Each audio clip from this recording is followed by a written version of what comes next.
I think people ought to care about sustainable food systems because agriculture is one of the most dominant land use activities on the planet. I think we probably use about 40% of land physical space for agriculture, and agriculture utilizes about 70% of global water resources. I think that's a huge ecological footprint, and a lot of the other things that we care about now, like climate change, are hugely attributed to agricultural activities, from CO2 emissions to methane, etc. So I think one of the things that needs to happen is how do we make sure that the whole production is done in a responsible way that also respects the ecological integrity of those land spaces where agriculture happens. I think there's also huge components about agriculture that have to do with physical transportation of food between places where it's produced to the cities where it is consumed, and all of that I think has huge consequences on energy. For instance, it has huge consequences on issues relating to sense of community, where food is produced in places where people actually don't see, so there's very little connection between land and people, and that undermines a sense of responsible stewardship for ecological resources.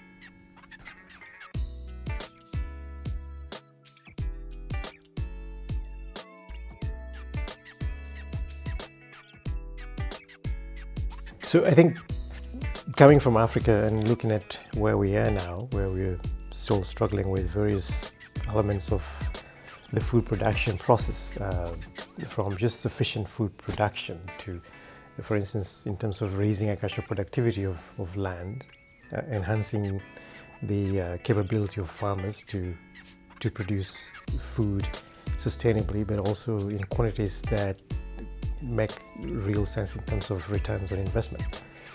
The UBC example, for instance, coming from a university, gives us an opportunity to also think about what we can do as a university with the communities that are around the university in terms of helping to promote, through agriculture and extension, support services to local communities who might grow food in their own communities, but also what can the university do that brings people together to learn more sustainable agricultural production systems.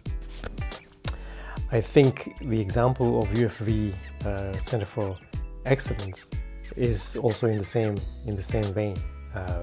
How can universities drive the next frontiers of agricultural advancement, technology improvement, but also sustainable production systems? So the academy becoming a catalyst in terms of promoting sustainable practices, but also driving the frontiers of technological advancement that could actually bring more efficiency into production systems.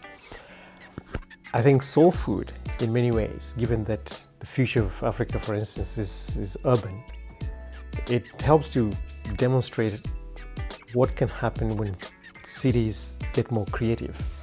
And agriculture, in many ways, is a sense of building community, enhancing social capital, but also more efficient utilization of interstitial spaces in urban environments, where those little spaces where we would actually probably do nothing with, but then you create a sense of community, you provide jobs, and for instance, in many ways, there are kind of enormous social benefits. Like for instance, we learned that some of the folks who are participating at the Soul Food were actually folks who'd fallen on the wayside, either from drug abuse and other social complications. So I think there's a way that cities can act more responsibly, create a sense of community, but also produce food, and it helps to bridge that disconnect between production and areas of consumption. I think the Coon's Roseberry Farm, I think in many ways has important lessons. Africa may still be ways before that, but I think it begins to demonstrate the fact that value addition can happen on farm. Agriculture can get more creative and more sexy in a sense. We have a problem with bringing younger people into agriculture, but I think that setup that they have out there probably could signal an opportunity for young people to get more excited about agriculture.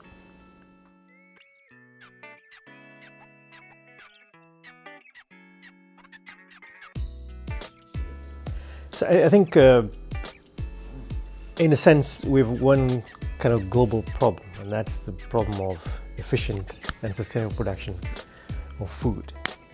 These are lessons that are transferable across these regions. If you look at Punjab, India has huge problems with irrigation, overdrawing of wells, and